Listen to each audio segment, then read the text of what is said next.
Big boss ഹൗസിൽ എന്നാലും ഈ ആഴ്ച ഡബിൾ എവിക്ഷൻ ആണെന്നാലും നടന്നിരിക്കുന്നത്. രണ്ടാൾക്കാർ എന്നാലും എവിക്റ്റ് ആയിട്ട് ജിസേൽ അടക്കം എന്തായാലും പുറത്തേക്ക് വന്നിട്ടുണ്ട്. അപ്പൊ എന്നാലും കുറച്ച് ആൾക്കാർക്കെങ്കിലും ഈ പറയുന്ന ഒരു വീഡിയോ നമ്മൾ ഈ രാവിലെ സമയത്ത് തന്നെ ചെയ്യുമ്പോൾ ചിലപ്പോൾ ഒരു കൺഫ്യൂഷൻ ഉണ്ടായിരിക്കും, ഇത്ര രാവിലെ തന്നെ ഈ ഡീറ്റെയിൽസ് എങ്ങനെ കിട്ടി എന്നുള്ളൊരു ചോദ്യം ചിലപ്പോൾ വന്നേക്കും. അപ്പൊ അവർക്ക് വേണ്ടി പറയുകയാണ്. കാര്യം ഈ ആഴ്ചത്തെ എവിക്ഷൻ എന്നൊക്കെ പറഞ്ഞിട്ടുണ്ടെങ്കിൽ വെള്ളിയാഴ്ച തന്നെ ഓൾറെഡി ഇതിന്റെ ഷൂട്ട് കഴിഞ്ഞിട്ടുണ്ട്.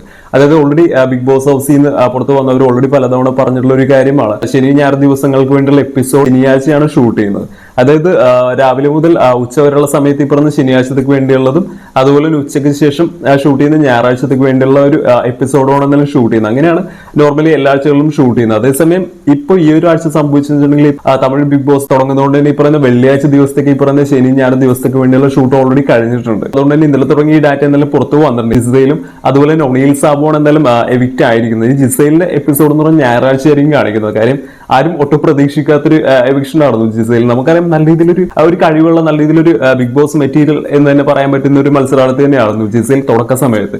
പക്ഷെ നമുക്കറിയാം പോകെ പോകെ വളരെയധികം സൈഡായി പറയുന്ന ആര്യനുമായിട്ട് മാത്രം ചുറ്റിപ്പറ്റി നിൽക്കുന്ന ഒരു കണ്ടന്റ് ഉണ്ടാക്കുന്ന ഒരാൾ മാത്രമായി ജിസയിൽ എന്തായാലും മാറിയത് നമ്മൾ കണ്ടൊരു കാര്യം തന്നെയാണ്. അതിനുള്ള പ്രധാന ഒരു കാര്യം നമുക്ക് നോക്കുകയാണെങ്കിൽ ജിസയിലിന് എപ്പോൾ തുടങ്ങിയാണ് ഈ ഒരു മാറ്റം വന്നത് നോക്കുകയാണെങ്കിൽ ഓണം സെലിബ്രേഷൻ സമയത്ത് തുടങ്ങിയാണ് ജിസയിൽ ഈ ഒരു മാറ്റം എന്തായാലും നമ്മൾ കണ്ടു തുടങ്ങി. ആ സമയത്ത് നമ്മൾ കണ്ടതാണ് ഈ പറയുന്ന അനുമോൾക്ക് കിട്ടിയ ഒരു അക്സെപ്റ്റൻസും ഓഡിയൻസ് അടക്കം തെരഞ്ഞെടുത്തത് എന്നുള്ള രീതിയിൽ ബിഗ് ബോസ് പറഞ്ഞിട്ട് ഈ പറയുന്ന കുക്ക് ചെയ്യാനും മറ്റുമല്ല അനുമോളാണ് എന്നാലും ഏൽപ്പിച്ചത്. അപ്പൊ തന്നെ ഈ പറയുന്ന ഓഡിയൻസിനിടയിൽ അനുമോൾക്ക് നല്ല രീതിയിലൊരു റീച്ച് ഉണ്ട് എന്നുള്ളൊരു കാര്യം ജിസയിൽ എന്തായാലും മനസ്സിലായിരുന്നു. സോ അതിനുശേഷം പല രീതിയിലും അനുമോളെ ഇമിറ്റേറ്റ് ചെയ്യുക അല്ലെങ്കിൽ അനുമോൾ ഇത്തരത്തിലാണോ കളിക്കുന്ന ആ ഒരു ട്രാക്കിലേക്ക് എന്തായാലും ഈ പറയുന്ന ജിസയിലും അതിന്റെ രീതിയിൽ ചെറിയ രീതിയിൽ മാറുന്നത് നമ്മൾ എന്തായാലും കണ്ടതാണ്. സോ പലതവണ ജിസയിൽ തന്നെ അതിനുശേഷം പറയുന്ന ഒരു കാര്യമാണ്, നിനക്ക് എന്തായാലും ഓഡിയൻസ് നല്ല രീതിയിൽ എന്തായാലും ഇത്തരത്തിൽ കളിക്കുമ്പോഴത്തേക്കും കയ്യിലെടുക്കാൻ പറ്റും, നിങ്ങളെ കരയുന്ന സമയത്ത് ഓഡിയൻസിന് ഭയങ്കരമായിട്ട് കണക്ട് ആവാൻ സാധ്യതയുണ്ടെല്ലാം ജിസയിൽ പലതവണ പറഞ്ഞു. നമുക്കറിയാം ജിസയിൽ എന്നാലും വളർന്നതൊക്കെ നോർത്ത് ഇന്ത്യയിലാണ്. കേരളത്തിന്റെ ടേസ്റ്റ് എന്താണ് അല്ലെങ്കിൽ കേരളത്തിന്റെ ഓഡിയൻസിന് ഇഷ്ടപ്പെടുന്നത് എന്താണെന്നതിനെ കുറിച്ച് വലിയ രീതിയിലൊരു ധാരണ ഈ പറയുന്ന ജിസയിലില്ല. അതുകൊണ്ട് തന്നെ ഈ പറയുന്ന ആര്യനുമായിട്ടുള്ള ലവ് ട്രാക്കിലെല്ലാം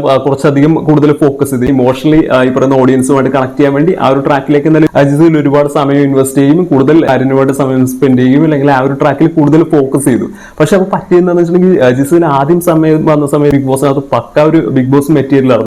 എല്ലാവരുമായിട്ട് ഈ പറയുന്ന നല്ല രീതിയിൽ എതിർത്ത് നിൽക്കും അല്ലെങ്കിൽ നല്ല രീതിയിൽ ഒരു ഡൊമിനേറ്റ് ചെയ്ത് മുന്നോട്ട് വന്നുകൊണ്ടിരിക്കുന്ന ഒരു മത്സരാർത്ഥി തന്നെയായിരുന്നു ജിസയിൽ. നമ്മളുടെ വീഡിയോസിൽ തന്നെ നമ്മൾ പലതവണ പറഞ്ഞിട്ടുള്ള ഒരു കാര്യമാണ്. പക്ഷെ ഈ പറയുന്ന രീതിയിൽ ഈ പറയുന്ന ഒരു ഒരാളിലേക്ക് ഒതുങ്ങി അല്ലെങ്കിൽ മാൻസ് ട്രാക്കിംഗ് പിടിച്ച് പോകുന്ന സമയത്തേക്ക് ഈ പറയുന്ന ഒരു ഡൊമിനൻസ് കുറയുകയും ഒരു ബിഗ് ബോസ് മെറ്റീരിയൽ എന്നുള്ള രീതിയിൽ നിന്ന് ഒരു വളരെയധികം സൈഡ് ആയിട്ടുള്ള രീതിയിലേക്ക് ജിസയിൽ എന്തായാലും പോകുന്നതിനെ കുറിച്ച് നമ്മൾ ഓൾറെഡി പലതവണ പറഞ്ഞിട്ടുള്ള ഒരു കാര്യമാണ്. സോ എന്നാലും അതുകൊണ്ട് തന്നെ ആയിരിക്കും എന്തായാലും ജിസയിൽ എന്തായാലും പുറത്തേക്ക് വന്നിട്ടുണ്ട്. പിന്നെ ഒണിയിൽ സാബുവിന്റെ കാര്യം ഓൾറെഡി നമ്മൾ പലതവണ പറഞ്ഞിട്ടുള്ള ഒരു കാര്യമാണ്. ഒണിയിൽ സാബു തുടക്ക സമയത്ത് വലിയൊരു ആക്റ്റീവ് എന്ന് പറഞ്ഞില്ല, പിന്നെ ഒരു മിഡിലേക്ക് വന്നപ്പോഴാണ് ഒന്ന് ചെറിയ രീതിയിലൊന്ന് ബിഗ് ബോസ് മെറ്റീരിയൽ എന്നുള്ള രീതിയിലേക്ക് എന്തായാലും കയറി തുടങ്ങി. പിന്നെ അതിനുശേഷവും അദ്ദേഹത്തിന്റെ പല തീരുമാനങ്ങളായിക്കോട്ടെ പല ഗെയിംസ് ആയിക്കോട്ടെ എല്ലാം വളരെയധികം സൈഡിലേക്ക് പോകുന്നത് നമ്മൾ കണ്ടാണ്. അപ്പൊ തന്നെ നമ്മൾ പല ആവർത്തി പറഞ്ഞിട്ടുള്ളതാണ് എന്തായാലും ഒണിയിൽ സാബു എന്തായാലും ബിഗ് ബോസ് ഹൗസിൽ ഇനി അധികം നാളെ നിൽക്കാൻ സാധ്യതയില്ല, എന്തായാലും ഇത്രയും പെട്ടെന്ന് എവിക്റ്റ് ആയി പോകാൻ ഒരു സാധ്യതയുണ്ട് എന്നൊക്കെ നമ്മൾ ചാനലിലൂടെ ഞാൻ തന്നെ പലതവണ പറഞ്ഞിട്ടുള്ള ഒരു കാര്യം തന്നെയാണ്. പക്ഷേ ജിസയിലിന്റെ ഒരു കാര്യം ഞാൻ ഒട്ടും, അതായത് ഈ ഒരു എവിക്ഷനിലൊന്നും ഞാൻ ഒട്ടും പ്രതീക്ഷിച്ചിരുന്ന ഒരാളല്ല ജിസയിൽ. കാര്യം നമുക്കറിയാം ജിസയിലിനേക്കാളും എത്രയും പെട്ടെന്ന് തന്നെ പുറത്തേക്ക് പോകാൻ സാധ്യതയുള്ള ഒരുപാട്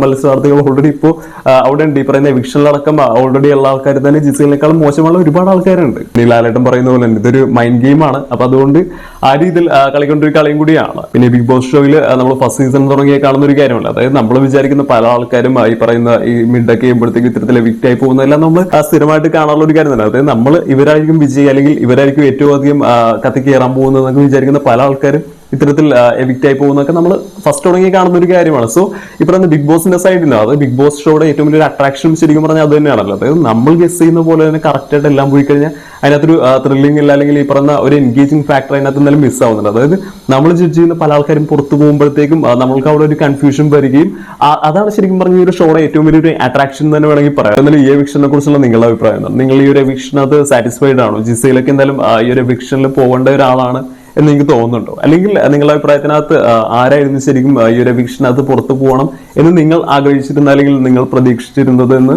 ഒന്ന് കമന്റ് ചെയ്യുക.